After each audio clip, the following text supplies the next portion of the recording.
نیت کے صاف ہونے اور ہر کام کو صرف اور صرف اللہ کی خاطر کرنے کے بارے میں، کیونکہ اللہ سبحانہ و تعالیٰ اس کام کو قبول نہیں کرتا، وہ عمل اللہ کے نزدیک کوئی اہمیت نہیں رکھتا جو اللہ کے لیے نہ کیا گیا ہو۔ لیکن ہم انسان ہیں، ہم سے غلطیاں ہوتی ہیں، اور قدم کی پھسلن سے زیادہ بعض اوقات سوچ کی پھسلن ہوتی ہے۔ سوچ میں کس وقت کیا چیز شامل ہو گئی، بعض اوقات انسان خود بھی اس سے آگاہ نہیں ہوتا۔ اسی لیے اللہ سبحانہ و تعالیٰ نے ہم پر رمضان کے روزے فرض کیے تاکہ ہمارے اندر تقویٰ پیدا ہو۔ تقویٰ انسان کے اندر ایک کانشیسنس پیدا کرتا ہے، شعور پیدا کرتا ہے، اور جب انسان کے اندر شعور آ جاتا ہے تو اسے اپنے گناہوں کا احساس بھی ہونے لگتا ہے، اسے اپنی غلطیوں پر ندامت بھی ہوتی ہے، اور انسان تو ہے ہی خطا کا پتلا، بھول چوک اس کے ساتھ ہے، ہر لمحہ کچھ نہ کچھ ہوتا ہی رہتا ہے۔ ایسے میں انسان کیا کرے؟ کیا گناہوں کا بوجھ اپنے اوپر لادتا رہے اور اس بوجھ کے تلے دبا رہے، اور پھر اس بوجھ کی وجہ سے طرح طرح کے ڈپریشن اور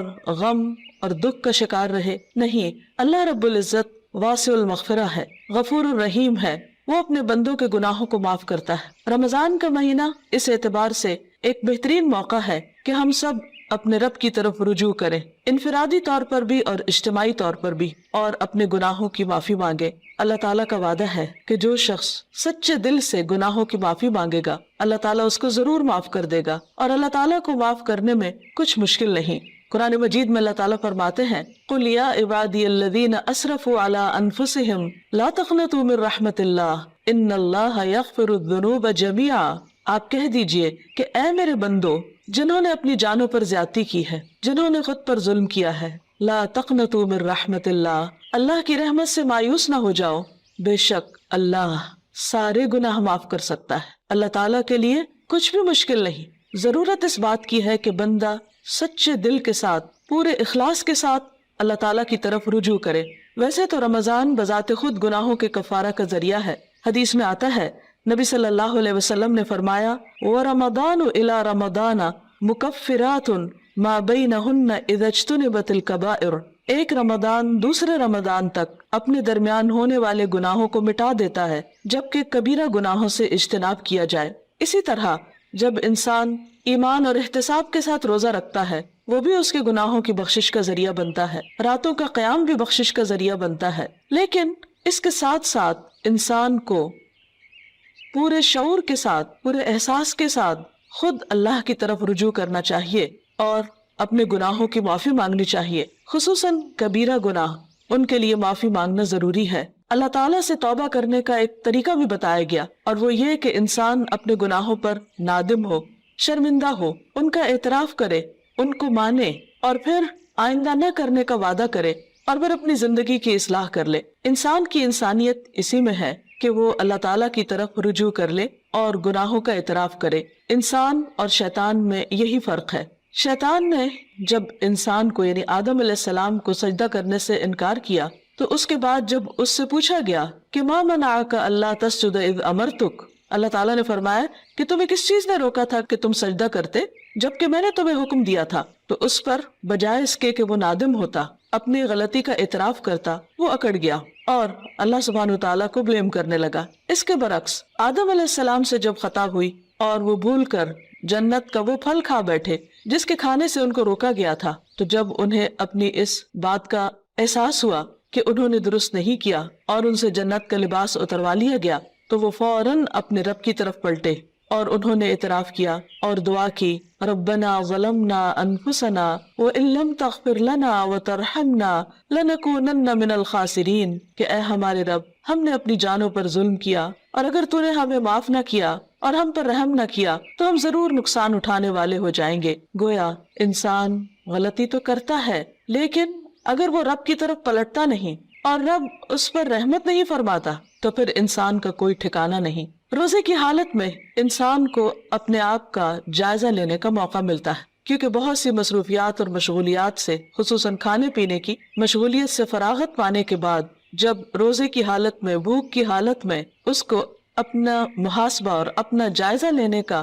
موقع ملتا ہے تو اپنی چھوٹی بڑی بہت سی خطائیں، بہت سی غلطیاں یاد آنے لگتی ہیں۔ ایسے میں انسان کا کام یہ ہے کہ انسان اپنی ہر غلطی پر اللہ تعالیٰ سے توبہ کرے اور دن میں کثرت کے ساتھ استغفار کرتا رہے، اللہ سبحانہ و تعالیٰ کی طرف رجوع کرتا رہے، خاص طور پر روزے کی افطاری کے وقت اور پھر سحری کے وقت، کیونکہ سحری کا وقت توبہ استغفار کا وقت ہے۔ قرآن مجید میں اللہ تعالیٰ اپنے بندوں کی خصوصیت بیان کرتے ہیں، وَبِالْأَسْحَارِ هُمْ يَسْتَغْفِرُونَ، اور سحری کے وقت وہ استغفار کرتے ہیں۔ سحری کے وقت یا تو سحری کی تیاری ہو رہی ہوتی ہے یا پھر انسان اس وقت کچھ کھا پی رہا ہوتا ہے، لیکن کچھ نہ کچھ وقت، خواہ وہ کام کاج کے دوران ہی کیوں نہ ہو، ضرور ایسا نکالنا چاہیے کہ جس میں انسان شعوری طور پر اللہ تعالیٰ سے توبہ کرے، کیونکہ اللہ تعالیٰ اس وقت اپنے بندوں کی طرف خاص طور پر توجہ فرماتا ہے۔ حدیث میں آتا ہے، ينزل اللہ تعالی الى السماء الدنیا كل ليلة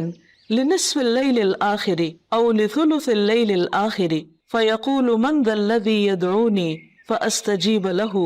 من ذا الذي يسألني فأعطيه من ذا الذي يستغفرني فأغفر له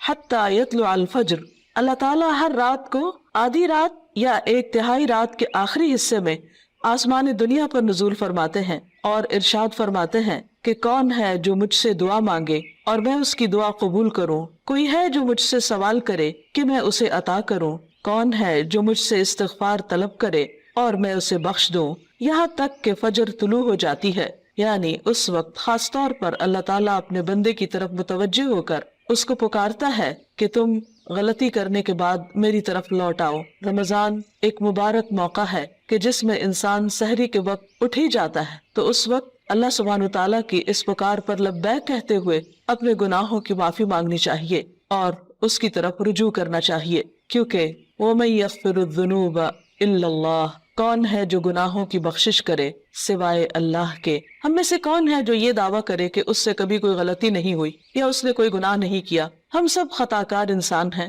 اور ہم سے غلطیاں ہوتی ہیں، لیکن غلطی پر توبہ کرنا اور غلطی پر شرمندہ ہونا انسان کی فطرت میں ہے۔ اگر انسان اس فطرت کو مسخ نہ کر دے تو جو ہی کوئی گناہ ہوتا ہے انسان کا ضمیر فوراً ہی اسے آگاہ کرتا ہے کہ تم سے غلطی ہوئی ہے اور انسان اپنے رب کی طرف پلٹنا چاہتا ہے، لیکن بعض اوقات انسان کا نفس اس کو دھوکہ بھی دے جاتا ہے اور بجائے اس کے کہ انسان غلطی کا اعتراف کرے، انسان اپنی غلطی پہ پردہ ڈالنے لگتا ہے، اس کو جسٹیفائی کرنے لگتا ہے اور پھر غلطی پہ غلطی کیے چلے جاتا ہے۔ کیونکہ ہوتا یہ ہے کہ جب انسان ایک گناہ کر لیتا ہے، اللہ کی ایک حرمت کو پامال کرتا ہے، اللہ تعالیٰ کی ایک نافرمانی کرتا ہے، تو پھر اس کے بعد اس کی جھجک ختم ہو جاتی، اس کی حیا ختم ہو جاتی، پھر وہ دوسرے گناہ کے لیے دلیر ہو جاتا ہے اور پھر گناہوں کا سلسلہ چل پڑتا ہے۔ اور اگر انسان توبہ نہیں کرتا تو وہ ایک سیاہ نقطہ جو دل پر لگتا ہے ایک گناہ کی وجہ سے، وہ نقطہ پھیلنے لگتا ہے حتیٰ کہ گناہوں کے ساتھ پورا دل سیاہ ہو جاتا ہے اور پھر انسان کے اندر سے احساس بھی ختم ہو جاتا ہے۔ اس کے باوجود انسان کو مایوس نہیں ہونا چاہیے۔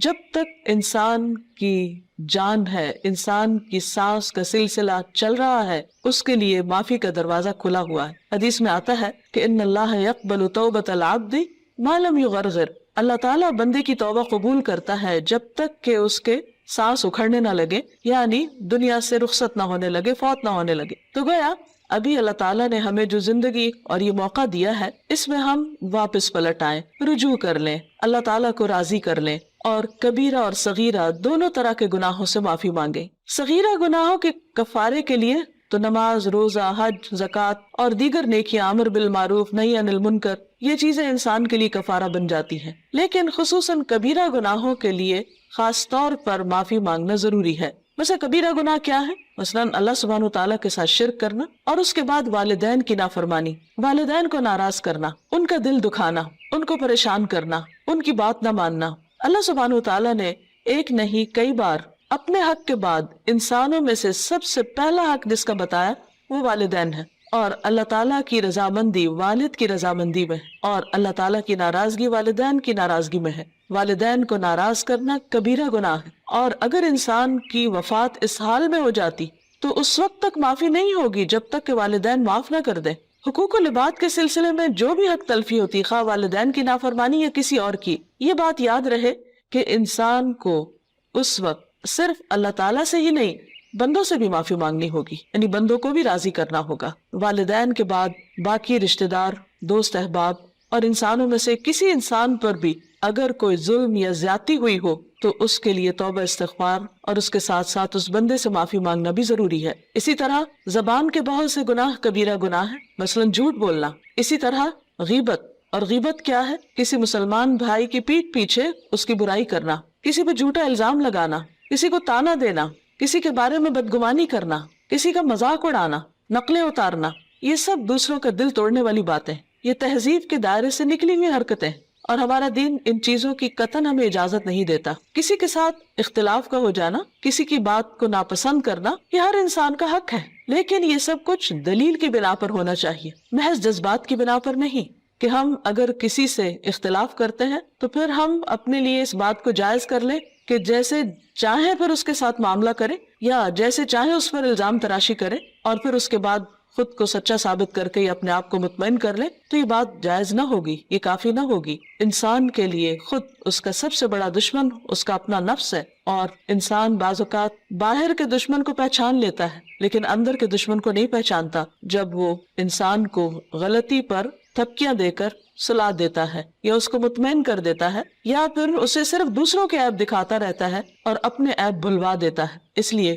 بہت ضروری ہے کہ ہم ان تمام گناہوں، خواہ وہ جسم سے تعلق رکھتے ہوں، خواہ وہ دل سے تعلق رکھتے ہوں، خواہ وہ زبان سے تعلق رکھتے ہوں، ان تمام گناہوں پر نمبر 1 شرمندگی کا اظہار کریں، نمبر 2 ان کا اعتراف کریں، نمبر 3 آئندہ نہ کرنے کا وعدہ کریں، اور نمبر 4 اللہ رب العزت سے دعا کریں کہ وہ ان گناہوں کو ڈھانپ دے، ان کو ہمارے نامہ اعمال سے مٹا دے، اور ہماری توبہ کی وجہ سے ان گناہوں کو بھی ہماری نیکیوں میں بدل دے، کیونکہ اللہ تعالیٰ کے لیے کچھ بھی مشکل نہیں۔ قرآن مجید میں آتا ہے وَهُوَ الَّذِي يَقْبَلُ التَّوْبَةَ عَنْ عِبَادِهِ، وہ اللہ ہی تو ہے جو بندوں سے توبہ قبول کرتا ہے اور اس کو پسند کرتا ہے کہ بندے اللہ کی طرف رجوع کریں۔ وَيَعْفُو عَنِ السَّيِّئَاتِ، اور وہ خطاؤں سے یعنی صغیرہ گناہوں سے درگزر کرتا ہے۔ وَيَعْلَمُ مَا تَفْعَلُونَ، اور وہ جانتا ہے جو کچھ بھی تم کرتے ہو، یعنی ہمارا کوئی بھی عمل خواہ وہ چھوٹا ہو یا بڑا، تنہائی میں کیا ہو یا سب کے سامنے، اللہ سے تو چھپا ہوا نہیں،